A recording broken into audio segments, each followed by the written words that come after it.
Hello everyone and welcome to the Smashi Business Show. Today is Friday, January 23, 2026 and I am Abdul Majid Awan. And I am Ward Ahmed, and for today's headlines, DAMAC has secured $12 billion in U.S. AI data center projects. There is no plan B. This was from Jared Kushner's speech yesterday in Davos regarding his Gaza plan, which we will go more into further on in the show. And the OpenAI founder is trying to raise $50 billion in the Middle East. Very important news, very interesting news. It's crazy what's going on right now. I'm seeing Mohammed bin Ghati meeting with Abdel Fattah al-Sisi, the president of Egypt. I mean, like, what is going on in the world right now? World Economic Forum is going on. Davos, the last day is today. It's a very interesting event. Mr. Trump gave a whole speech there mostly about Greenland, but he was obviously in cider circles. A lot of people reported that he was very praiseful of the Middle East because obviously he's building so much here. He got so many trillions. Yeah, Trump has the Trump Tower in Dubai coming. Trump Jeddah Plaza. And you know what shocked me the most, and I didn't realize this until I did the video, is that they in fact signed on to this $10 billion deal, and it's basically like this barter for them to build more Trump projects across Riyadh and Jeddah, and I think they're just going to keep going. You know, they're not going to stop at a tokenized Maldives resort. So Dar Global is basically building it. Dar Al Arkan is the main company which builds inside Saudi Arabia. They're London listed. Yeah, and their outside builders, the subsidiary which builds outside of Saudi Arabia is Dar Global. Dar is, right? Dar is like door, house. What does Dar mean in Arabic? Dar. No, not door. I think it's just Dar. Dar has some meaning in Arabic, but it's Arabic Dar. It's we call it Dar Global because the West loves to Westify the Arabic words also. But Dar Global is basically who is building all of this. It's a big company. It's one of the biggest developers in Saudi Arabia. It's a lot of things going on during World Economic Forum. Elon Musk came yesterday. Very interestingly, Elon Musk surprise entry into World Economic Forum. Larry Fink interviewed him from BlackRock. So Larry Fink is usually a guest. Interesting dynamic, you know. I think Larry Fink personally invited him. Otherwise, I think it was 7 or 8 years ago the last time Elon Musk came to it. But obviously, it's World Economic Forum, and if you don't have the richest person in the world, with I like Larry for this because you see him, Majid, make like multiple visits to the Middle East. This was one that we didn't cover, but I know that he met with the leadership of Kuwait. Larry Fink. Oh, yeah, he met Larry with the Fink. leadership of Kuwait, and no, we did the story where he went there and he's doing something with the sovereign wealth fund. It's the fact that he has these meetings and he's not afraid to not to have them. Like, he knows he's a big guy, but he's like, well, to keep getting big money, we need to keep talking to these big people. And BlackRock is one of the partners in, if you want the Elon Musk connection, there is a $30 billion AI infrastructure fund in Abu Dhabi, which BlackRock is a part of, SoftBank and Masayoshi Son are a part of. OpenAI was a part of it, so Elon Musk had to get into it, and now XAI is also a part of that $30 billion infrastructure fund. That $30 billion from all these people will be used to build more data centers. Yes. Everyone is building a data center. And DAMAC is definitely into that. So Dubai-based DAMAC says that it has secured land and power capacity worth $12 billion for artificial intelligence data centers in the United States, putting the group more than halfway towards its $20 billion investment plan announced in the beginning of last year as they expand aggressively into digital infrastructure. And speaking at the World Economic Forum in Davos, Chairman Hussein Sajwani told CNBC the sites represent around 1 gigawatt of capacity. We have today about 1 gigawatt of land, which would be about $12 billion, he said, adding the full target should be reached within 2 to 4 years. The push builds on a plan unveiled in early 2025 alongside U.S. President Donald Trump, who phrased Sajwani's commitment as an honor that would keep America on the cutting edge of AI. I just think this is so ironic, and the projects are being developed through DAMAC's digital infrastructure arm, EdgeNex. And Hadley Gamble has joined us on the show live on Instagram. So if you're watching, hi Hadley. But DAMAC has already secured sites in Ohio and New Jersey, and it's assessing further locations in Texas, focusing on areas with strong electricity supply. Sajwani said Power availability is the key constraint for modern AI and cloud computing data centers, which require massive, reliable energy. Furthermore, the U.S. expansion comes alongside EdgeNext's $3 billion push, not many people know this, into Southeast Asia, and a growing relationship between DAMAC and Trump, which does include plans for a Trump Tower in Abu Dhabi. Now, Sajwani said the U.S. remains the world's largest data center market, despite global trade and the tariff uncertainty. I think with this entire story, it just does remind me of Tariq Amin, the Jordanian-born CEO of Humane, the new artificial intelligence company in Saudi Arabia, and him saying what they're trying to do with Saudi is that they're trying to make it the third largest infrastructure provider in the world. And the link to Sajwani here is the fact that, and I think he doesn't get enough credit for this, Majid. I would say that probably the first Dubai billionaire who, really prioritized his relationship with Donald Trump is definitely him. Yeah. And it was even after he went out of power and he wasn't president for a while, but Sajwani knew, Trump is coming back and, we need to keep these relations up. And he doesn't just focus on the U.S., but he also focuses on Saudi Arabia. I'm pretty sure that he's investing into data center capacity in Jeddah, in Dammam. There's lots of plans for that. So I think for me, it's also that, you remember we watched the speech that very morning that it came out between Hussein Sajwani and Trump, the $20 billion, and to actually see it come to reality, I think that this is something extremely big for a Dubai billionaire, and their expansion strategy is really working. Lala CEO, hello, hi, he's saying hi. But apart from that, I think the thing that you're talking about, the Saudi wants to be the biggest. Just a little correction or just adding on to, they want to be the biggest compute power in the world. There is a slight difference between infrastructure and computing power. Computing power is you can build a small data center but install more chips. Data center wise, you need a lot of space and all that. Depends, very complicated sciences. Basically what's happening is that Middle East and UAE and everyone here is trying to be the first one to become the superpower in the world. US is difficult to beat in this, very difficult actually, but it can be done, and China has shown us time and again that it can be done on a lot of platforms. They've done it in conventional trade. They're doing it in AI. I was reading something yesterday, very interesting numbers, that China's AI industry right now is valued. There's everything. So the infrastructure that they've built, the startups that they have in AI, and if you combine the whole AI industry of China, it is nearly 1.5 times more valued than the US right now. So if you sell all of China's AI, everything, the infrastructure plus the startups plus everything, and you sell the US, so if you get 100 for US, you'll get 150 for China. So it can be done. So Middle East, if they're being ambitious about all of this, it's not undoable, and they've shown us. They've signed so many partnerships. That is true. Humane, we talk about it a lot, but MGX is one of the silent ones in all of this. I always think that MGX and Humane, we don't do the comparison. It's not a comparison on terms of, who's better, who's bigger. Comparison in terms of both have the same strategy, both are investing in AI, both are state-controlled entities which will invest in AI. MGX started before Humane.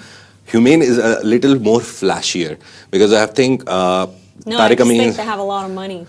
Both have the same amount of money. Actually, right now, MGX has more money. They've invested in more. They have $100 billion AUM under them. They started at $2 billion. So imagine within 1.5 years, they started last year around March. Sorry, not 1.5. They started in March last year, so 2.5 years. Humane in that time, obviously, comparison-wise, Humane has done more.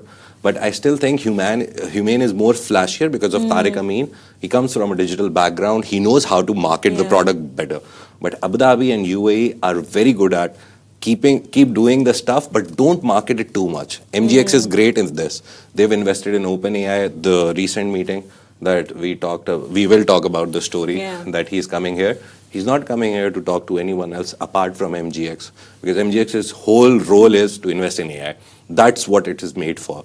So UAE has very nice structures in place. I think Humane is clearly an offshoot, or the idea or the blueprint for a humane comes from MGX. But I think, Majid, that there's something that these companies specifically have in common, and that they are government entities. Yes. These are companies that are owned by the government, operated by the government, and thus funded by the government. Yes. And the reason for me why I find Hussein Sajwani so inspiring is because, and not many people notice this because of how well DAMAC have done for themselves. And, it's the fact that his dad, he used to work in Deir al-Souk.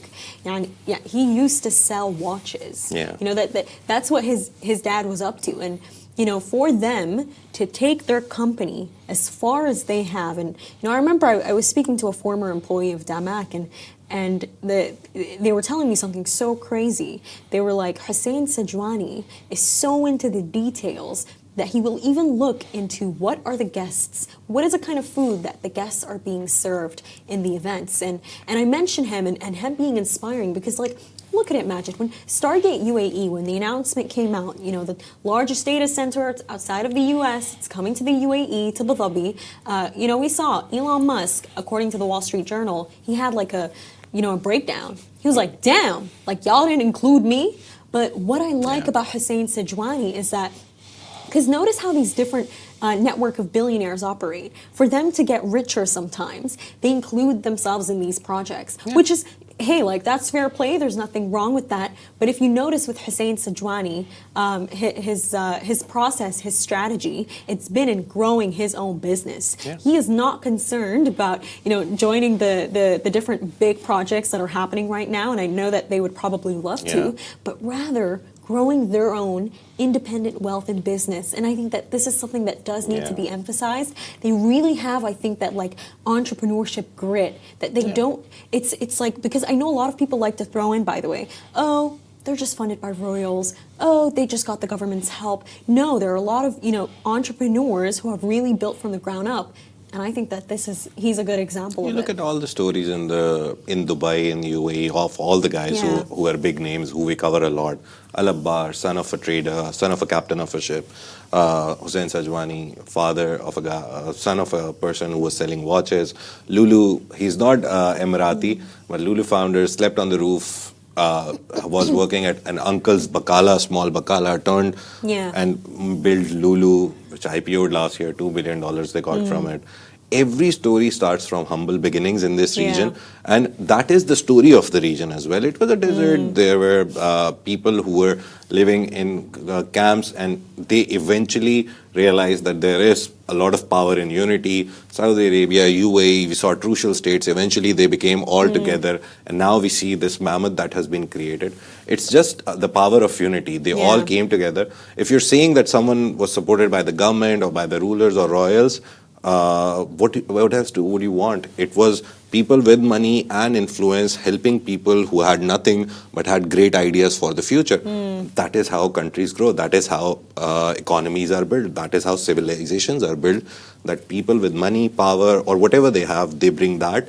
People with the willingness to put in the hard work, put in the hours, they come together, and eventually they form Smashi business also. So it's just the idea that you need to have a mix of everything. But every person brings their own specialty. Look at Sunny Varkey right now, the Gems billionaire. Humble beginnings again, right? It was a humble beginnings, but if you notice, Majid, very recently he has been working with the government a lot, and I think that that's absolutely great news. And we see it with a very big project that is coming up. Mr. Beast taking a lot of influencers, Dubai influencers to Africa for this, this charity project that they have. I believe it's in Ghana. But 20 influencers. He handpicked them. Wow. Yeah. But it's the fact that Sunny Varkey was a part of that, and I believe it was in partnership with His Varkey Highness Foundation. Sheikh Mohammed's foundation. So them coming together, but it's just maybe it's PR, maybe the Sajwanis are working with the government a lot. We don't know the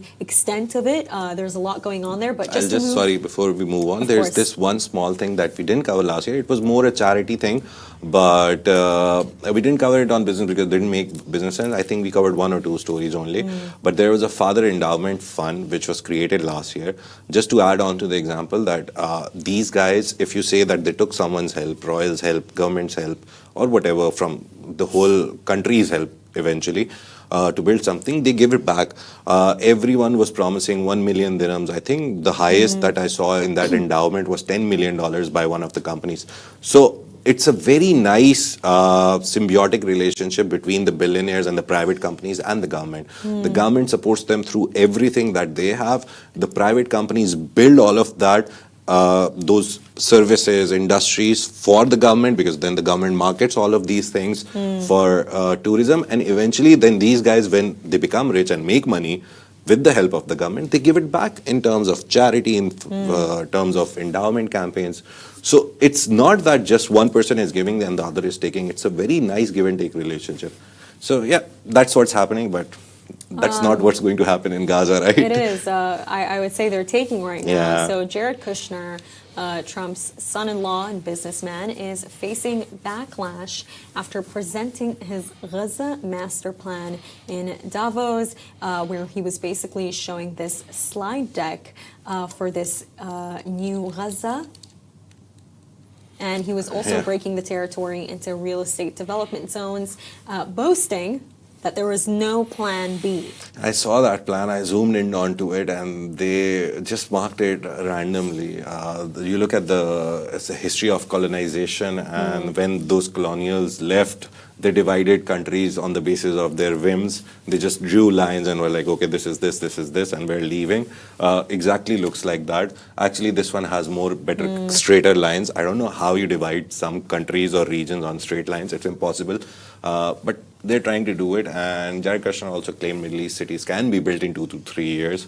I think he was referring to Mr. Al-Bar's building being built in Abu Dhabi in 12 days, which was literally put together.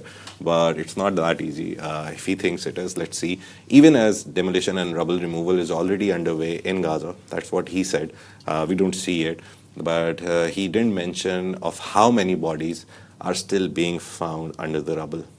Very important point he missed, right? Yeah, so many have called the pitch tone deaf. Well, I've called the pitch tone deaf, especially as Kushner described, and this is what he said word for word: 2 years of war involving around 90,000 tons of munitions and more than 60 million tons of rubble. This is exactly what came out of his mouth, and the reason why it's so wrong is he is completely overlooking the lives and and Israel's genocide in Gaza, killing around 70,000 people, and some numbers are still unknown.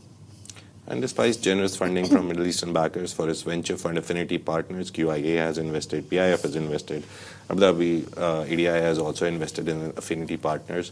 Kushner used the forum to outline a $30 billion redevelopment vision, with the first phase focused on a project he called New Rafah.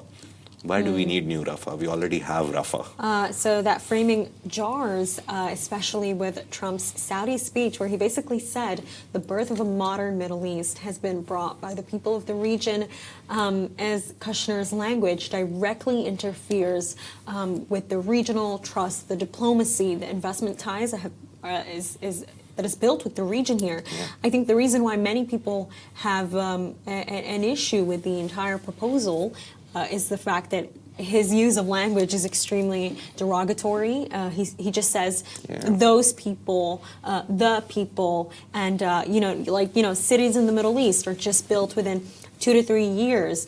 These cities are already established. Yeah.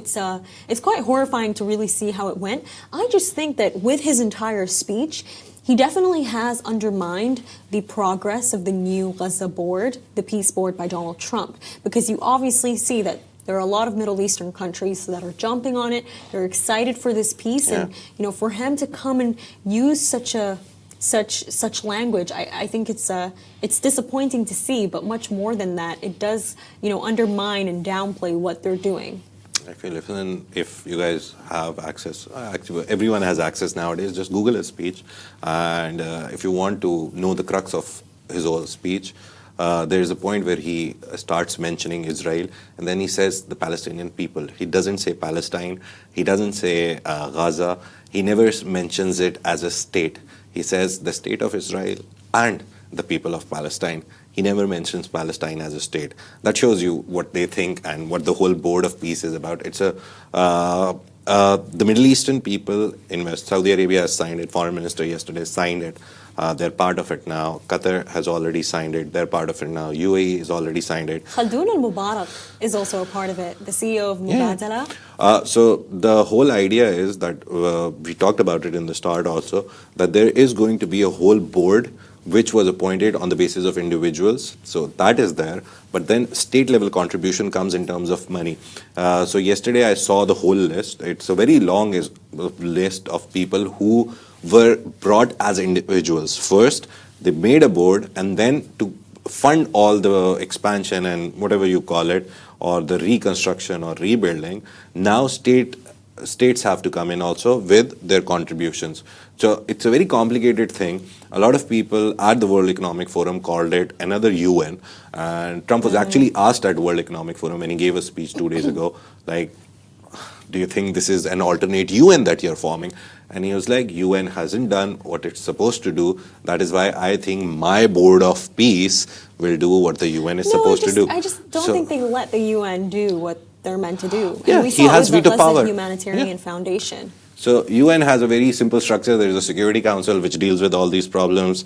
There's 5 countries in the world who have veto power to literally say no to anything. If even one country says veto to any decision, the whole, even if like all the Security Council members, there's like 12 founding members who cannot be replaced. Then there's members who are added after a period of 3 years, added or subtracted. So you can become a part of it. So 12 main members, and out of those 12, if 7 say yes to something, sorry, not even 7, 11 say yes to something, and then US, France, China, Russia, and the 4th one I'm forgetting, if any one of them says no, they outvote all those 11 members. Yeah. And that is what US has done throughout with the Gaza peace plan. Whenever there was a call in the UN Security Council to stop the massacre, the genocide, to stop the bombing, to stop the killing of kids, women, 70,000 people, I think the estimates are nearly 50%, minimum 50% of them were women and children. So whenever this was brought forward, we saw a different face from the US every time. For the first 3 times, it was the same woman, but then they keep changing faces. They kept changing the person who would go and sit in Security Council, because obviously doing that takes a lot of guts. I don't think those people will be mentally stable after allowing the killing of more kids. And, You know what, and Majid? I don't understand how they would go home and look at their wives Yeah. and sons and kids, where they came to the UN Security Council and vetoed the decision of bombing innocent kids and women. Yeah. I'm not even talking about the men. According to Israel, all men work for Hamas and all of them are terrorists. Okay, let's put that aside. What about the 35,000 to 40,000 women and kids? Were they also Hamas?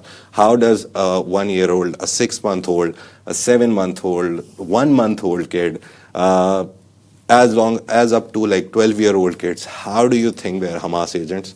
It's beyond comprehensible.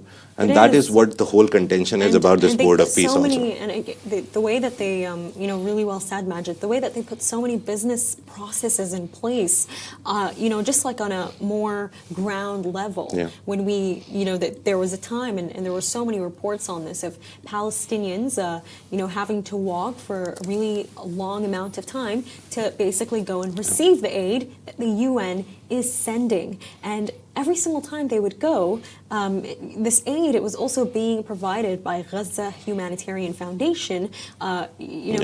People were very devastatingly being shot when they were trying to receive that aid. And Gaza Humanitarian Foundation, and this is where the companies come in, the consultancies, this is why BCG is under so much backlash and reputational damage. And it's because of the fact that they help put together that humanitarian foundation for aid that Palestinians are coming to receive aid from, and losing and the whole their lives. security and operations was handled by a CIA operative, former CIA operative. Like, how else do you make sense of it that even using humanitarian aid was, because that security company was getting paid. They were not doing it out of the goodness of their heart, right? So you made it a business process to just provide aid to people who your friendly country Israel has stopped aid to. Yeah. So you're even making money out of the misery of people. But Majid, you know that BCG, according to the Financial Times, they signed $2 million in contracts across Israel. And the entire thing was basically BCG created this relocation model for Palestinian people to relocate. I believe it was to Somaliland, Somalia, Yeah. you had Jordan in there, I believe even Yemen. But now I'm just asking myself, like, who helped Jared Kushner make the PowerPoint? But just to, honestly, AI. Majid Mohammed Al-Abbar was definitely right to stay very, very far away from this. I think that he knows best with that. But let's talk about the Israeli billionaire that they're including in this. So Jared Kushner, in his speech, he spoke of someone called Yakir Gabai. Not sure if I'm really saying his name right, but if you actually look into this person, he doesn't really have much of a footprint. According to the Jerusalem Post, he hasn't had any voting, and he's based in Cyprus, and he has real estate assets in Germany and in Europe. And Jared Kushner, quote unquote, said, this is someone who cares about this from the bottom of his heart. So it's just... It's complicated because it's like, don't you put aside the fact that he's Israeli and the extreme conflict of interest there. Would you not want somebody who understands the land, the people, the language, the resources, much more than, someone operating in foreign areas far away? That means he doesn't know much about his own land even. But it's been a playbook used by, again, I'll call them imperialists and colonialists. This is a colonial attempt at taking over Gaza. It's very clear. I don't know if anyone has called it this by now, but it is an attempt to take over. I think we need to clarify here that all the Middle Eastern countries that have signed this, they've signed with the intention that peace comes to Gaza one way or the other. The best thing actually is that they've signed it, because if you place me in the position of understanding it from a diplomatic angle or a political angle or any angle, if you don't have Middle East as a part of this, it's going to be a free rein for them to do whatever they want. That's the good part, that Saudi was like, no, we will sign it, we will be a part of it, and any decision you take will go through us. Qatar, the decision will go through us. UAE, His Highness Sheikh Mohammed bin Zayed, he's there in the board. So all the decisions that will be made eventually, obviously this PowerPoint is not the final thing. There will be a lot of changes. There will be a lot of operational decisions that has to be taken. But